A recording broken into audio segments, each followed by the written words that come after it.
Steve Robbins here. Welcome to the Get It Done Guys quick and dirty tips to work less and do more. Emma writes in, how do I think big? I started a small dinner dating service on the island where I live. I want to expand to our sister island, but I'm too scared. Oh, great question, Emma. Frankly, I also have trouble thinking big. I just attended reunions at Harvard Business School and MIT in one weekend. They think big there. Harriet, darling, how are you? How's your little retail store? Oh, really? 9,000 franchises in 3 years, breaking every business record ever set. I'm so very, very happy for you. Die, Harriet, die. The boy who woke up face down in the garden after our big party, he's a Fortune 500 CEO. The girl who always played the bard in Dungeons & Dragons, one of the world's 10 most powerful women, says the Wall Street Journal. And the dork who always had something stupid to say, U.S. Senator. Are we surprised?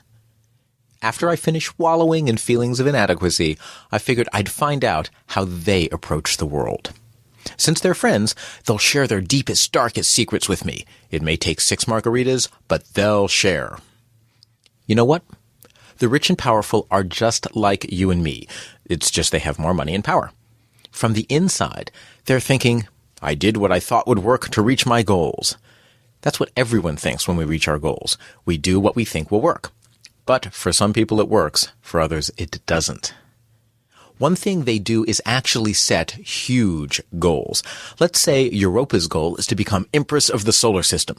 And just because we're pretending doesn't mean that isn't her goal. She would start kidnapping scientists immediately to have them build an army of space androids to conquer the asteroid belt. Will she succeed? Unlikely. But if she falls short of her goal, her android army might still help her conquer Australia. If you fail to meet a big goal, you may still get further than you'd get with a modest goal. Setting huge goals also gives comfort by making other goals seem achievable. If your goal is to expand your dinner dating service to a second island, all you're thinking about is why that's hard. But if you go to sleep dreaming of an empire of 32,767 dinner dating services, by comparison, expanding to your second location seems almost trivial. It's not, of course, but mentally, it seems much easier, so the stress level goes way down.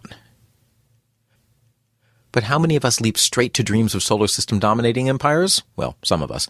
We short-circuit our dreams and goals because we set them relative to the life we know, ours. Break outside of your box by thinking like someone else. Make a list of people who think big. Choose them from different walks of life. Choose people you like and people you don't. The only requirement is that they think big. Nelson Mandela, Hillary Clinton, Steve Jobs, Melinda Gates, Ted Turner, Oprah Winfrey, Donald Trump, the Hunt brothers. And don't limit yourself to the living. Gandhi, Mother Teresa, Abraham Lincoln, Thomas Edison, Madame Curie, Albert Einstein, Bugs Bunny. Now, run down the list and write down what goals you think each person on your list would have if they were in your position. What would Bill Gates do? Bill Gates would create a world-conquering piece of dinner dating organization software, and he'd want it on every desktop. Madame Curie would want to pursue the science of every iota of the perfect dinner date. The Hunt brothers would start plotting to corner the dinner dating market, and then the entire world market for dating. It's a very large market indeed. Donald Trump would revolutionize the dinner date with a line of custom toupees, and Bugs Bunny would rock the culinary world with a world-class carrot souffle. Big dreams can trigger doubt. Set a goal of building 100 dinner dating locations, and doubt might say, I could never do that, or I'm not the kind of person who does that, or that takes so much money. And your doubts could be right. But there's a secret to goals they never told you. It doesn't matter if a goal is possible. It just matters that having the goal sends your life in a good direction. Reaching the finish line is optional, but having an amazing journey is what counts. Rather than focusing on your big, huge goal and trying to figure out how to get there in one step, take it in baby steps. Start by limiting yourself. Decide how much time and money you're willing to risk for the next phase of your venture. Choose an amount you're completely comfortable losing. For example, I'm willing to lose $200 and 2 months of my life pursuing the dinner dating service chain. Next, ask, how can I make some sort of progress for $200 in the next 2 months?